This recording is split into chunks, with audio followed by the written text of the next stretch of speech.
नमस्कार मित्रांनो, कसे आहात तुम्ही? तर मुलगी पाठी लागली होती गार्डनला जाऊया म्हणून, तर आम्ही निघालो गार्डनसाठी. म्हटलं जरा जाऊन येऊया गार्डनला, फिरवून आणूया त्यांना. गार्डनसाठी निघालो, तर आमच्या बारकीला एक धावायची घाई, बघा कशी उलटी धावते आहे.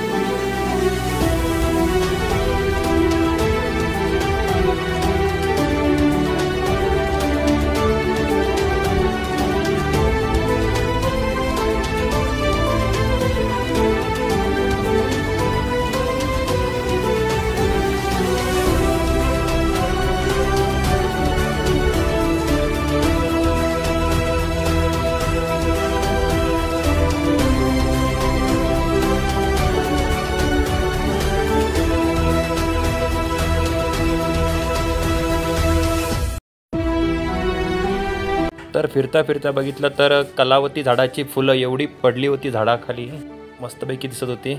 पिंक कलर बघू शकता तुम्ही, खूप छान दिसत होती.